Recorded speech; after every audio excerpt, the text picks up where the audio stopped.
الرحيم الحمد لله المحمود على كل حال ونعوذ بالله من حال أهل الضلال وأشهد أن لا إله إلا الله وحده لا شريك له وأشهد أن سيدنا ونبينا محمدا عبده ورسوله صلى الله عليه وعلى آله وصحبه والتابعين ومن تبعهم بإحسان إلى يوم المآل. أما بعد.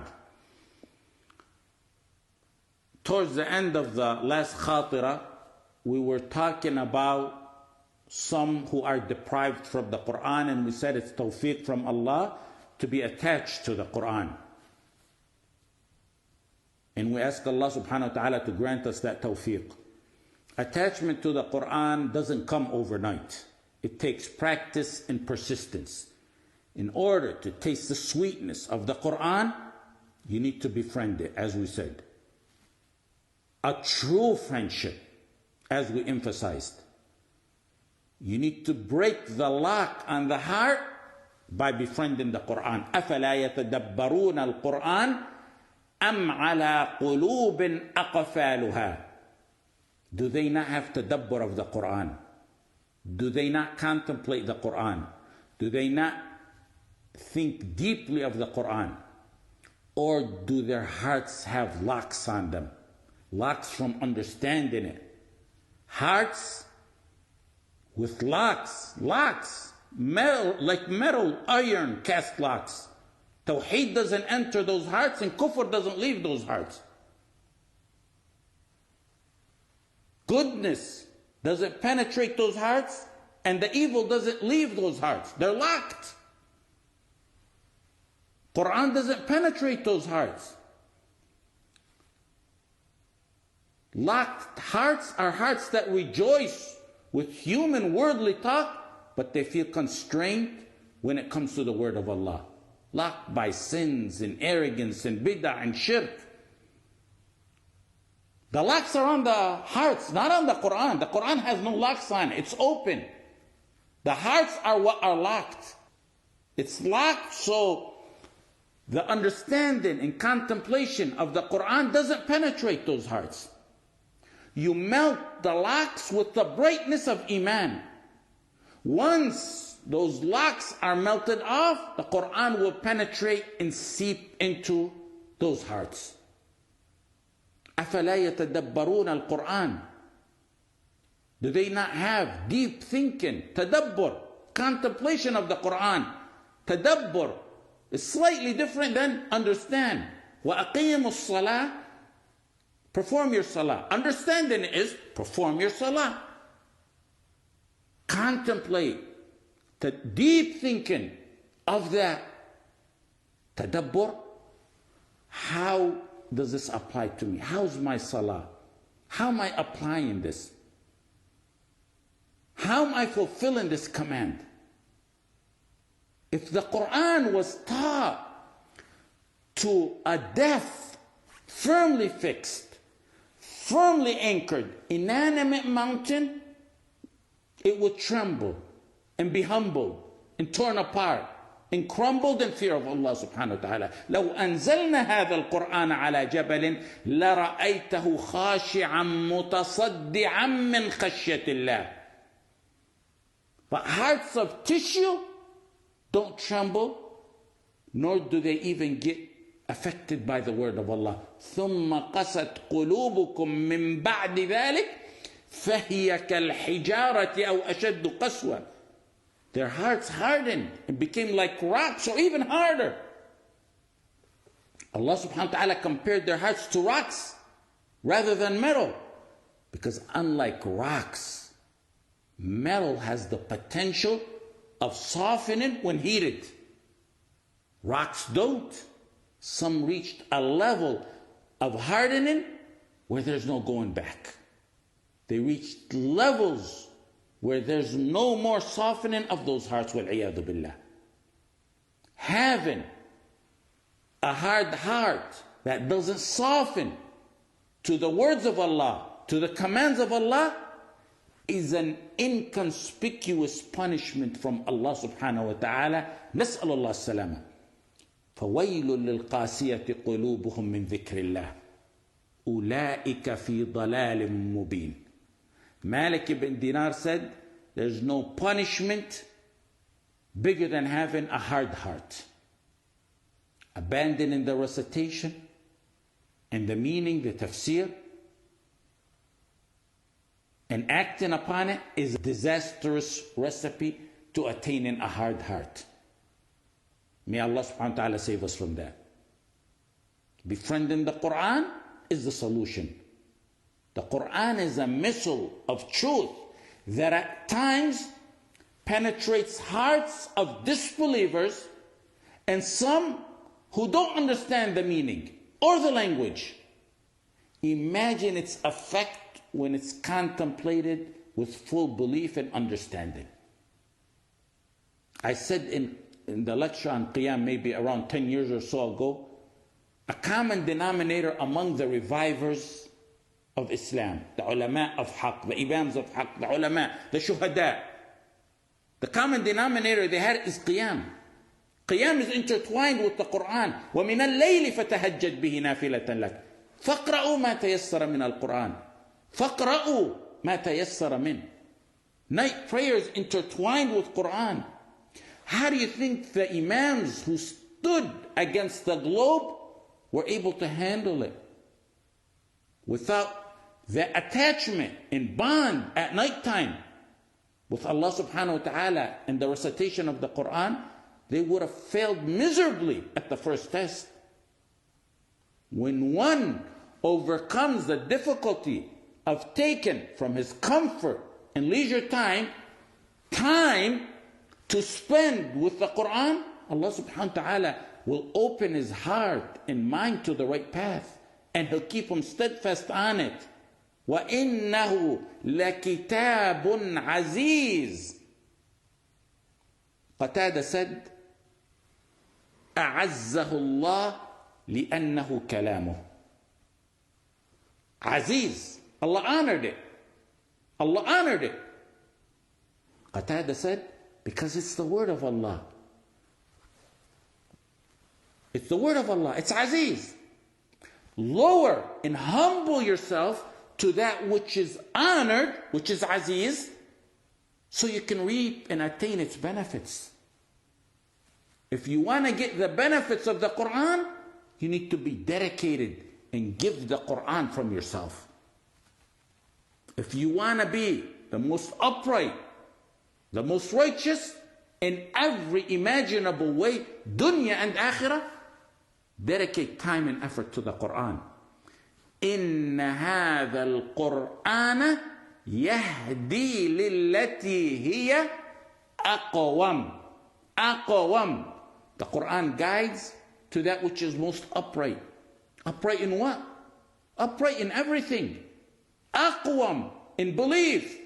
أقوم in aqidah. Upright, the best in everything. It's the Qur'an. أقوم, the most upright in deeds. The Qur'an.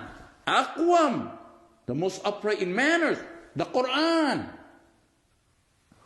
The teachings of the Qur'an lead one to being the most upright in every possible way. Listen to the verses in the Qur'an. Describe the Qur'an. كِتَابٌ أَنزَلْنَاهُ إِلَيْكَ لِتُخْرِجَ النَّاسَ مِنَ الظُّلُمَاتِ إِلَى النُّورِ بِإِذْنِ رَبِّهِمْ إِلَى صِرَاطِ الْعَزِيزِ الْحَمِيدِ. لِتُخْرِجَ النَّاسَ مِنَ الظُّلُمَاتِ إِلَى النُّورِ. To take them from the darkness to the brightness. Was revealed to the Messenger sallallahu alaihi wasallam to take us from the darkness to the brightness, from the darkness of worshiping other than Allah to the brightness of worshiping Allah alone. From the darkness of shirk and kufr to the brightness of tawheed and Islam. From the darkness of interfaith to the brightness of la ilaha illallah. From the darkness of your personal agonies to the brightness and happiness and ease. The Qur'an is the path and map to honor. لَقَدْ أَنزَلْنَا إِلَيْكُمْ كِتَابًا فِيهِ ذِكْرُكُمْ أَفَلَا تَعْقِلُونَ. فيه ذكركم. Ibn Abbas said, فيه ذكركم means your honor. In the book is فيه ذكركم. Ibn Abbas said, فيه ذكركم is your honor. You want honor, befriend the Quran. What honor? Dunya and akhirah honor. It's a cure. وَنُنَزِّلُ مِنَ الْقُرْآنِ مَا هُوَ شِفَاءٌ وَرَحْمَةٌ لِلْمُؤْمِنِينَ. In another verse, قُلْ هُوَ لِلَّذِينَ آمَنُوا هُدًى وَشِفَاءٌ. It's a cure from all types of ignorance. A cure from ignorance. It's a cure from the disease of shirk in kufr. It's a cure from heart diseases, from doubts, from nifaq. It's a cure from health and physical and mental ailments. It's a cure. It's a ruqyah. It's a cure for the problems of the ummah. Allah subhanahu wa ta'ala said it's a cure. And it's a cure in every sense of the word. On every level, in every situation. We believe Allah subhanahu wa ta'ala speaks the truth. Why doesn't it work for us at times? We have the prescription, we have the medicine, but people don't use it or don't properly apply it. Allah subhanahu wa ta'ala has the supreme examples, وَلِلَّهِ الْمَثَلُ الْأَعْلَى. But let me break it down like this. If someone's given medicine, and it works for everyone, for a certain ailment, but it didn't work for him, then he goes back to the doctor. The first questions the doctor asks is, are you taking the medicine? If he says, yeah, I'm taking the medicine, are you taking it properly and accordingly? Some medicine doesn't kick in for days. You have to be persistent in taking it. Some has to be taken at certain times in certain ways. A cream that you're supposed to put on a skin infection isn't to be mixed with water and swallowed. When one alleges the Qur'an didn't work for him as a cure by the will of Allah, then that person needs to sit with himself and ask, is he reading and understanding the Qur'an? Is he acting on what he learned and applying it as Allah subhanahu wa ta'ala wants us to apply it? There are those who memorize and recite the Qur'an, but it doesn't pass their throats. So how can it work for them? يخرج في آخر الزمان قوم أحداث الأسنان سفهاء الأحلام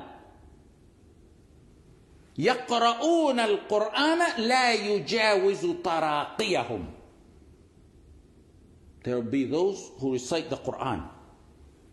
Not just recite, يقرؤون, constantly, fresh on their tongues, يقرؤون.